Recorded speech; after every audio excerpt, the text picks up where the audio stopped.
So much is happening in the world, and we've got a lot to talk about, including the co-founder and former co-CEO Jeremy Boring of the Daily Wire.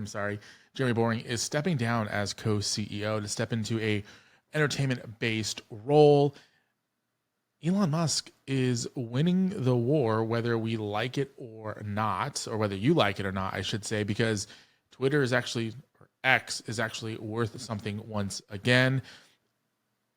Steve Bannon, former CEO of the Trump campaign back in 2016 and former White House strategist for President Donald Trump in his first term, thinks that Trump can run and win a third term. We're going to jump into that here in just a little bit.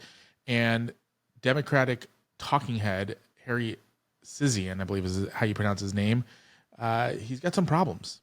And, well, it's a big one. All that and more on this week's episode of The Rant.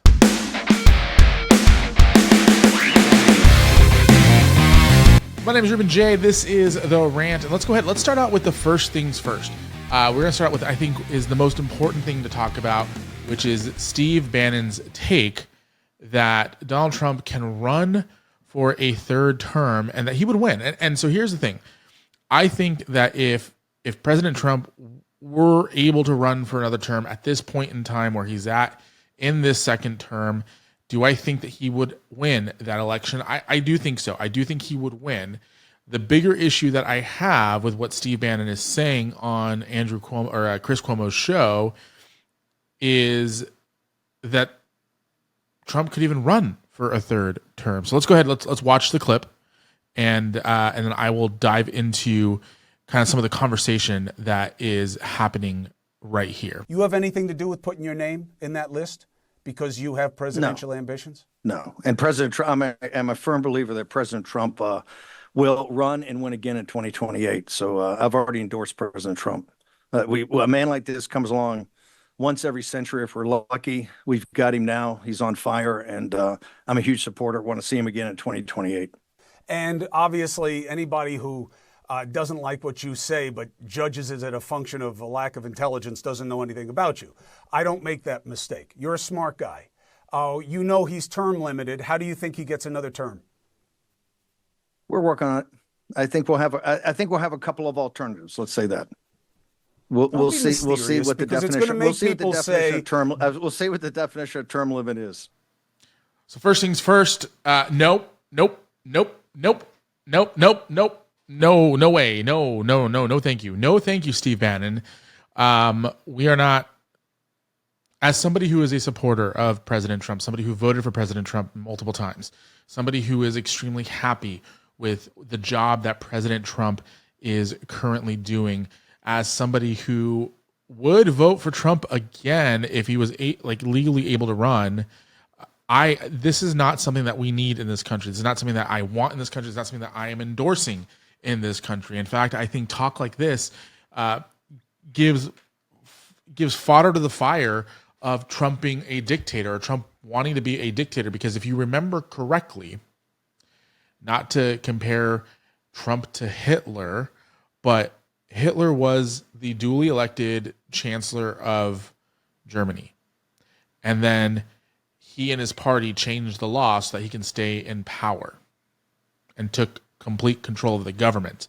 So I'm not saying that Donald Trump is Hitler, but what I am saying is that messing with the law and longstanding precedent of what a term limit is, which is 2 terms, and doesn't say anything about consecutive terms.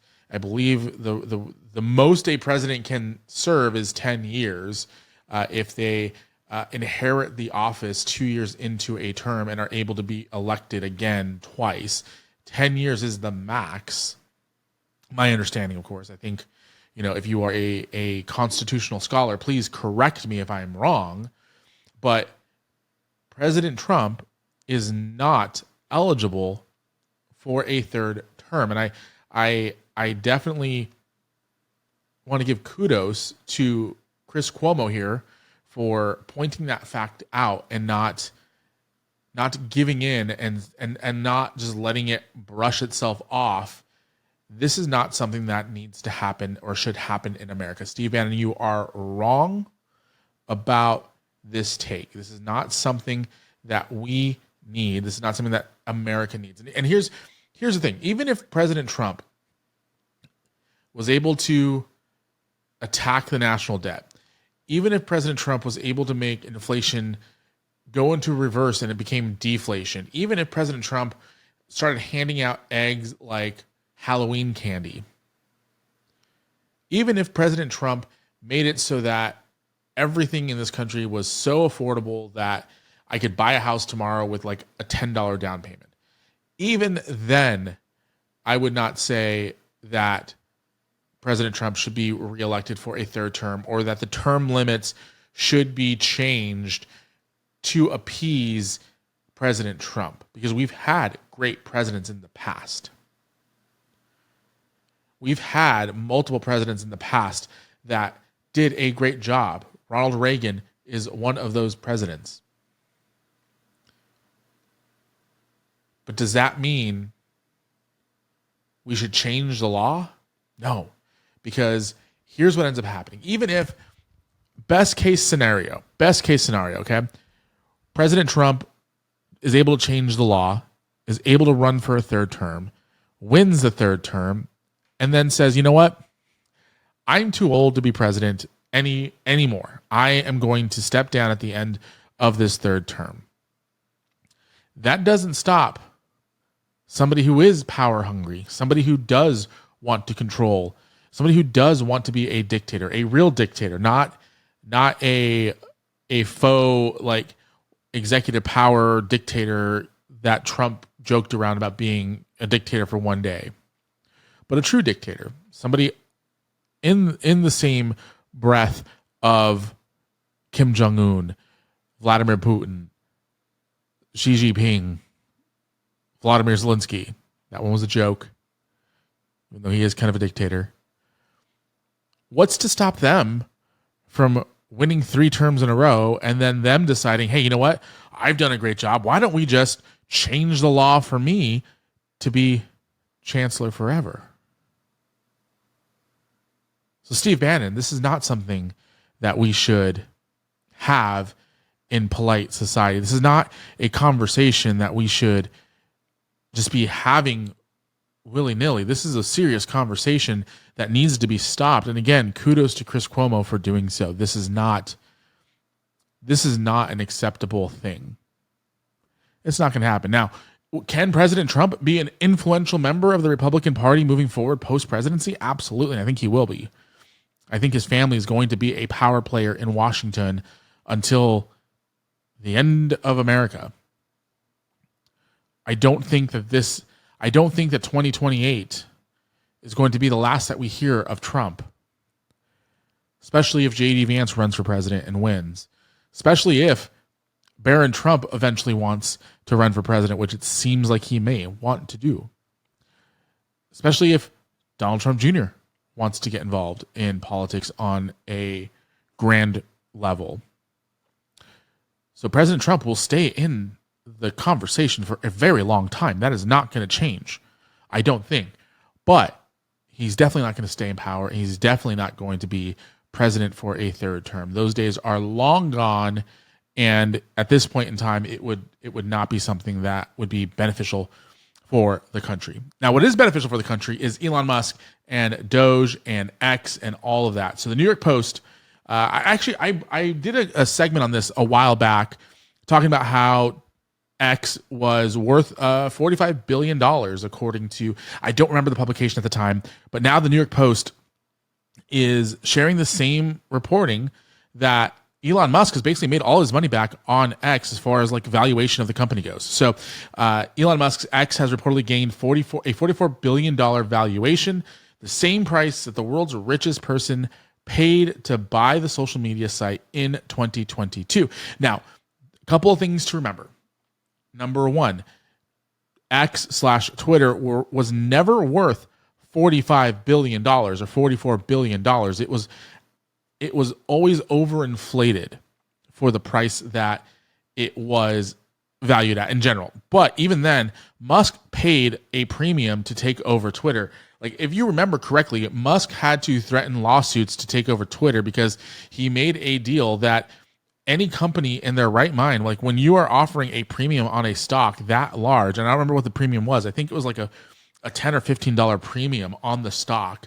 And the CEO to say, no, we're not going to accept this. That is a violation of fiduciary duties that a CEO has to go through. So, Elon Musk sued so that way the deal could be honored. And then obviously he found out how bad Twitter was actually being ran and tried to back out of it, all that fun stuff. The company, though, did lose valuation. Like people were not happy that Elon Musk took over Twitter. People were not happy that Elon Musk had control over one of the largest social media sites on the planet, even though when it's all said and done, Elon Musk was just trying to bring freedom of speech back to a platform that the Twitter files show was not being properly moderated. Like, it was definitely being moderated in favor of liberals and leftists, and it wasn't free speech, and now it is.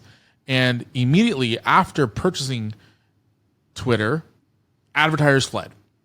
Users began to flee and began to not want to be a part of Twitter and the Twitter machine. And a lot of conservatives jumped onto Twitter as a way to support free speech. And as of, I believe, September of last year, the company was only worth like $10 billion. So a $30 billion just wipeout of capital, of net worth. Bloomberg also says that X recently raised about $1 billion from investors. And I guess Musk also put money into the account. So it is important to say why this is important. It's a funny sentence there. But the reason why this is so important is because it is another victory for Elon Musk. Elon Musk is being attacked for his work with Doge. People do not like that he is focusing so hard on waste, fraud, and abuse in the federal government that they believe that they should go after him at Tesla. They should go after him at SpaceX. They should go after him at all these different things that he's got going on. And they actively went after him on X as well. Like, they tried to kill X, and they continuously tried to kill X. And when President Trump won the election, Blue Sky, the really hard to use alternative to Twitter for liberals, it should really be called Blue Hair, because I think everyone there has blue hair and a weird nose piercing and a face tattoo.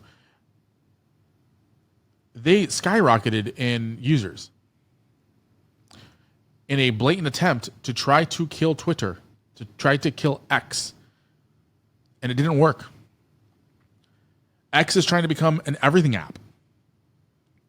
Linda Yaccarino, the CEO of X, who was handpicked by Elon Musk, she is a advertising executive, former advertising executive at NBC Universal, one of the largest television companies in the world. She joined X as the CEO, and she helped bring advertisers back to the platform. She is doing a great job. She announced earlier this year that X is going to be introducing a money app, a money portion, an X money, like a Cash App or Venmo or a PayPal, which Elon Musk knows how to do. He was one of the founding members of PayPal. I believe he was the CEO at one point.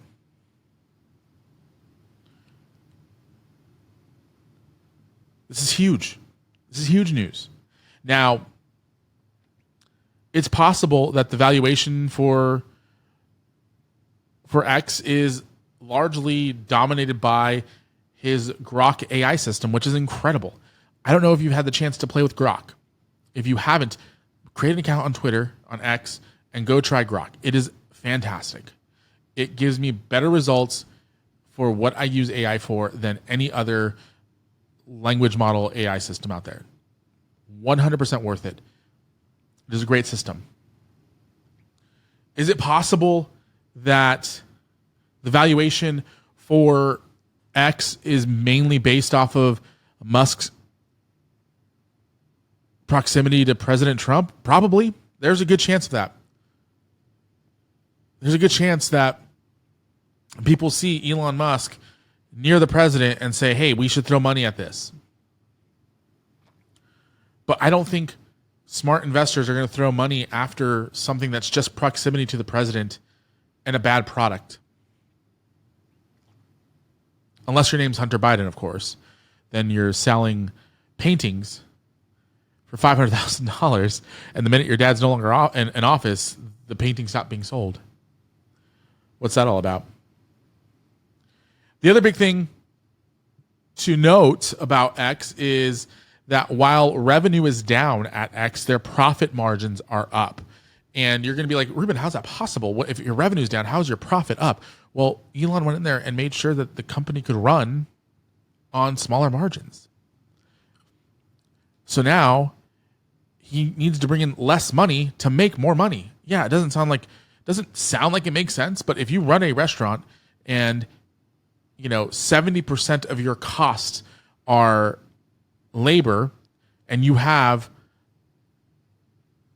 massive amounts of bloat, like say you only need 2 cashiers, 2 cooks, and a busboy minimum or maximum really, and you have 4 cashiers and 10 cooks and 18 busboys, but you're bringing in $1 million and your cost of just having people laying around is $850,000.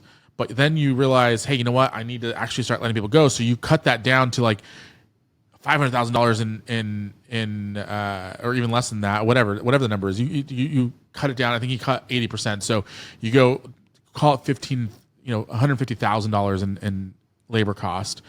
But then your sales goes down too because people just start boycotting you. But you make $600,000 on $150,000 profit margin or expenses. Your profit margin is huge. There's more money coming home.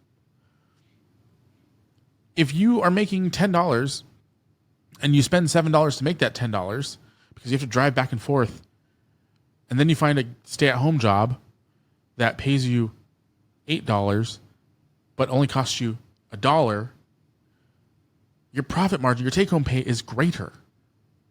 So Elon Musk is winning all around.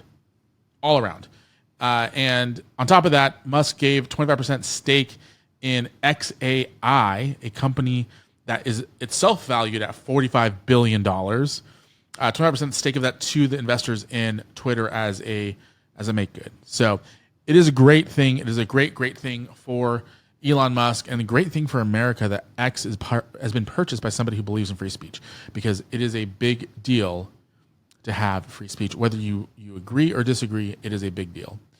Now, this is The Rant.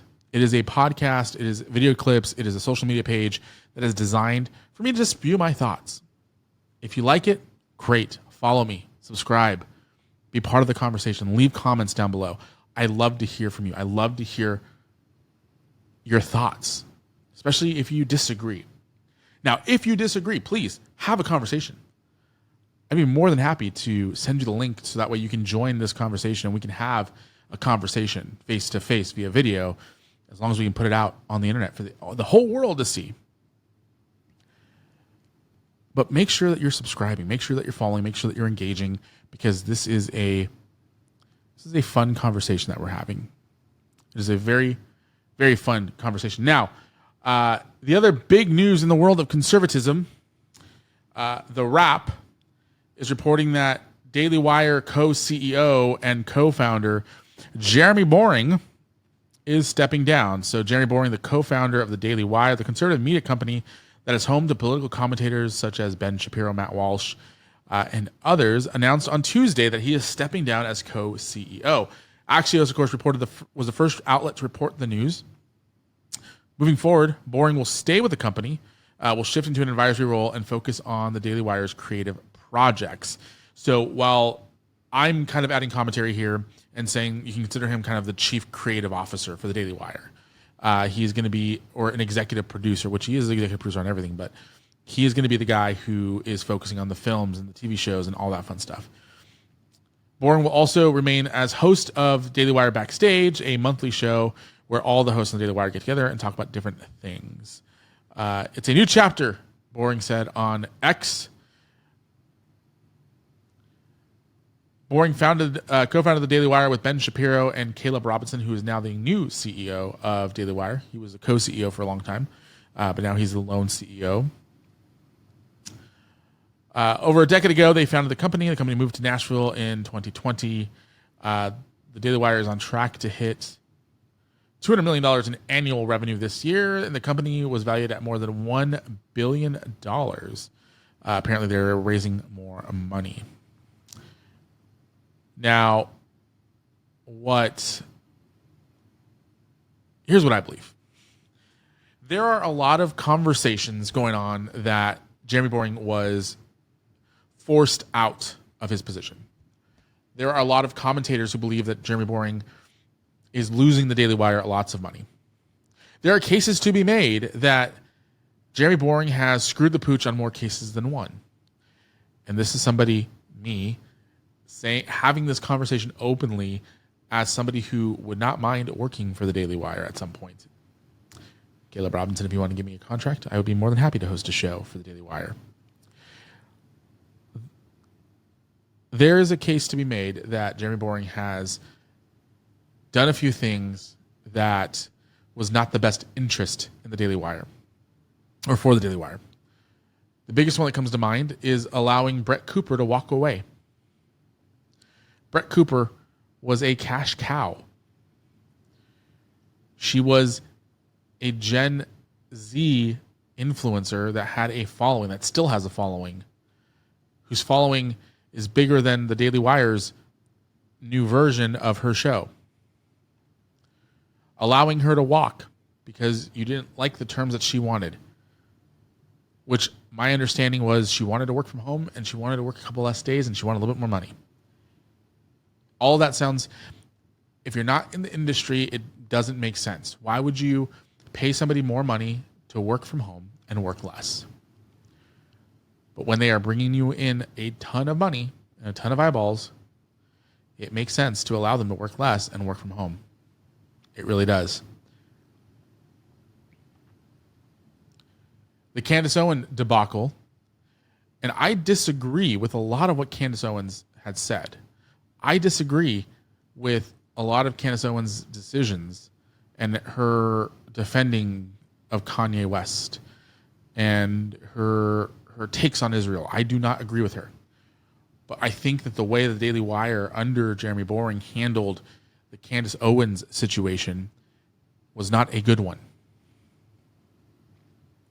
There's reports that the Pendragon Cycle, which is Jeremy Boring's love child of a television show that is slated to come out later this year, I believe, but we haven't seen any of like a trailer or anything.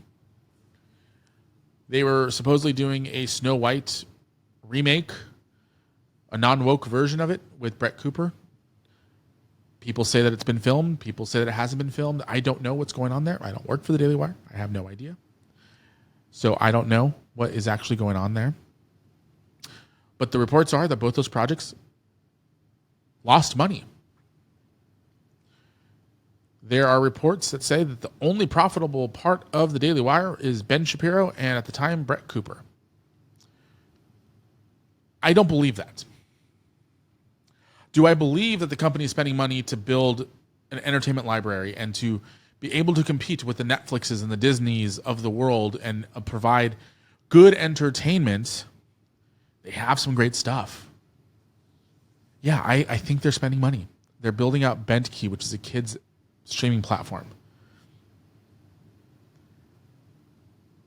Do I think that all those things are profitable right now? No, I don't. I don't think everything that they're doing is profitable. I don't know how you make a television series profitable just solely on a subscription basis, especially at the scale that they're at. They're not at a huge scale, realistically speaking. But do I think that Jeremy Boring was losing Daily Wire so much money that it required him to no longer be CEO? My thought, and this is just me, and I know a couple of executives out there, but to my knowledge, if you're running a business and your manager is costing you more money because he's making bad business decisions and entering you into projects that have no realistic way of paying themselves off, and you're going to fire him, are you going to demote him or are you going to fire him? Are you going to keep the person in the company to be able to undermine the new manager, or are you going to make sure that they're outside of the castle? You're going to make sure they're outside the castle. Now, if you want that person to, because they are actually a valuable asset and, maybe their projects haven't paid off quite yet, but there is a huge potential. Like, we don't know what the plan is here for the Pendragon cycle.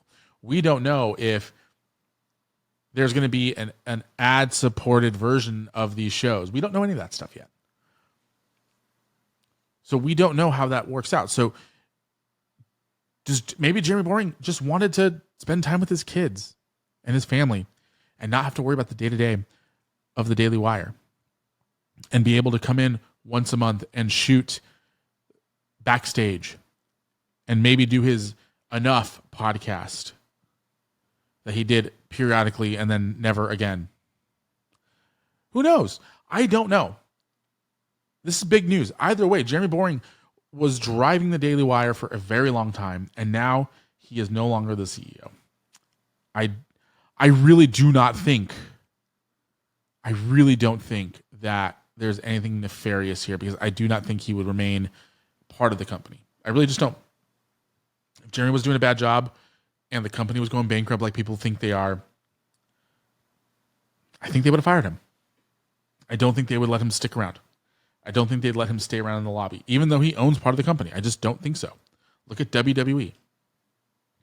When they got rid of Vince McMahon, they got rid of him. And he still owns part of the company. So we'll see. We'll see what happens. And this is all, again, this is just a couple days ago. We don't know what comes next. We don't know if there's another shoe to drop. Now, speaking of shoes to drop, Harry Sinsien, I believe his name is. I don't know how to pronounce his last name. Sisyon or whatever his name is. He is a Gen Z influencer for the Democratic Party. He has risen to the levels of, I don't know, he's a dumb version of Ben Shapiro, a dumb version of Charlie Kirk. All of his takes are bad. Every single one of his takes is bad. And he is a self-proclaimed feminist. He is a believe every woman type. And he definitely gives F-boy energy, if I can be honest. See, is he even on X? Yeah, he is. Okay, let's see. I mean, he went to the White House at one point and interviewed Joe Biden.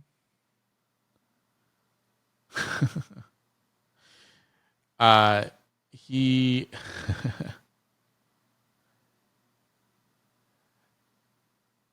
anyway, it's just funny. It's just funny. I laugh because this guy literally has like the worst possible takes. There's only one person on X who's worse than he is, and that's some woman named Joe, who I think literally the only reason why she has a platform, she has a following, and I believe that the only thing I honestly believe that she just posts things to get reactions to get paid on X. That's my thought there. But Harry, this guy Harry, he's 22. He's got over 1 million followers on TikTok, and he has also 11 credible accusations of sexual misconduct. Nothing crazy, nothing too crazy. You know, it's not like he is going out and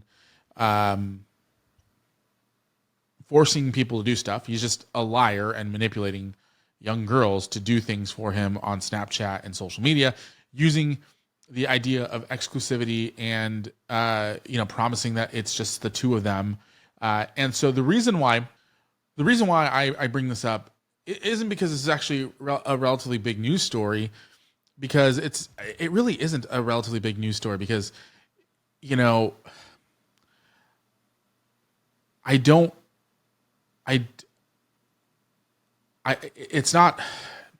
not him going out and doing something physical to somebody. It's all like just manipulation. And the reason why I say it's not that big of a news story is because it's not illegal. It's not like illegalities of what he's doing. It's just immorality. And as somebody who on election night said America failed women and has on multiple times said that we failed our daughters and mothers and sisters, and is a feminist and believe all women type. Harry, did you do it? Did you lie to at least 11 women? Did you manipulate 11 young girls into sending you explicit photos and then gaslight them? Did you use your position to do so? Because according to your logic and your standards, we should believe each and every single one of these allegations. So the only reason why I'm talking about it is because you said that we should believe all women. I've said that we should believe the facts.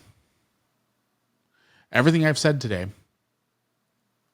is dependent on facts. If somebody else gave me a fact of life that X is not worth $45 billion or $44 billion, I would change my thought and my stance in a heartbeat. If someone showed me a memo from the Daily Wire saying that Jeremy Boring was fired, but they still, want him around to host backstage, I would change my stance in a heartbeat.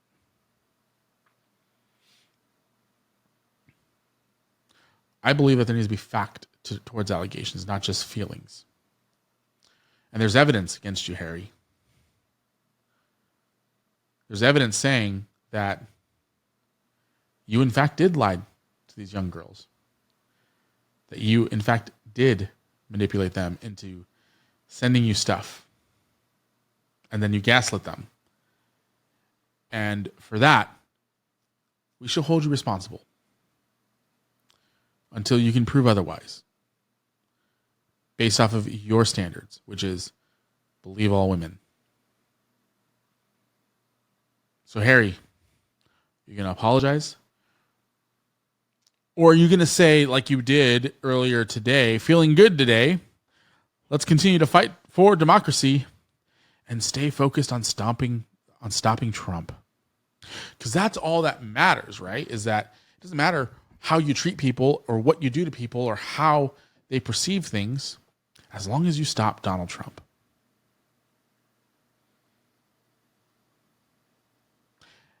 Harry, honestly, I don't care if you did or didn't do this. I really don't. It doesn't affect my day. I feel bad for the people who are on the other side of this, the victims of this. I feel bad for you to a certain degree because it's just sad that you had to do this.